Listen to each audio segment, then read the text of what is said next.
I just de-assigned 100 shares of Beyond Meat, and I did it by selling an in-the-money put, essentially setting up the roll that I didn't make before expiration.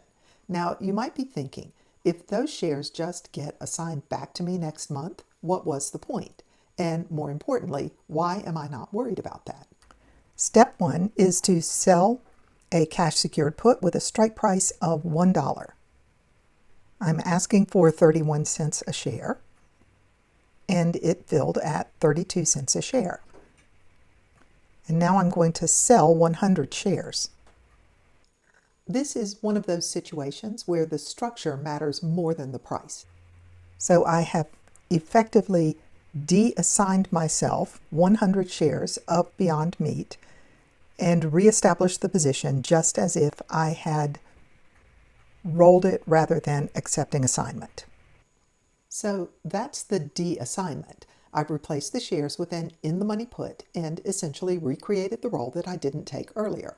Now, separately, and this is a different decision, I also sold a covered call on the remaining shares. This isn't part of the de-assignment. This puts the position back into my double Ferris wheel structure. Premium from both sides at the same time. So let me show you that piece. Now I'm going to sell a covered call, also with a strike price of $1. And that filled at 9 cents a share. Now let's take a look and see what these numbers have done to change my bottom line. I sold 100 shares and received $79. Then I sold a $1 put, secured with $100 worth of collateral, and I received $31.34.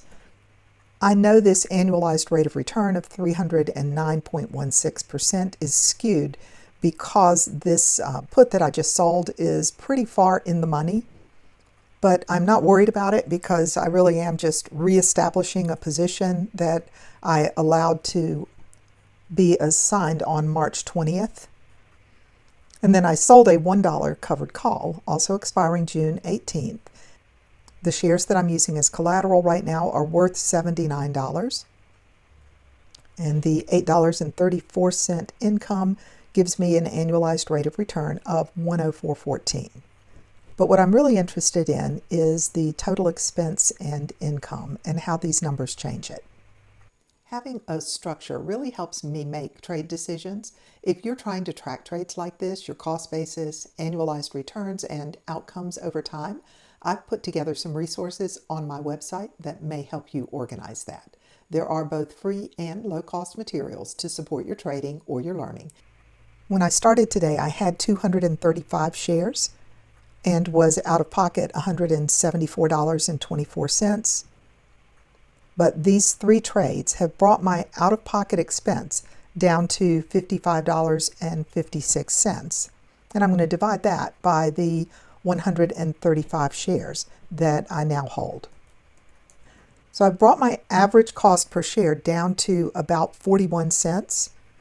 But if I am assigned to buy back these shares and pay $100 for them again, then this number will go up to 155. So if the share price stays below $1 on June 18th, I'll be assigned to buy these shares back at $1 a share. So I'll pay another $100 and be out of pocket $155.56 divided by 235 shares will bring my average cost per share down to 66 cents a share, which will be a big improvement over the 74 cents a share where I was when I started off this morning. So here's the full picture.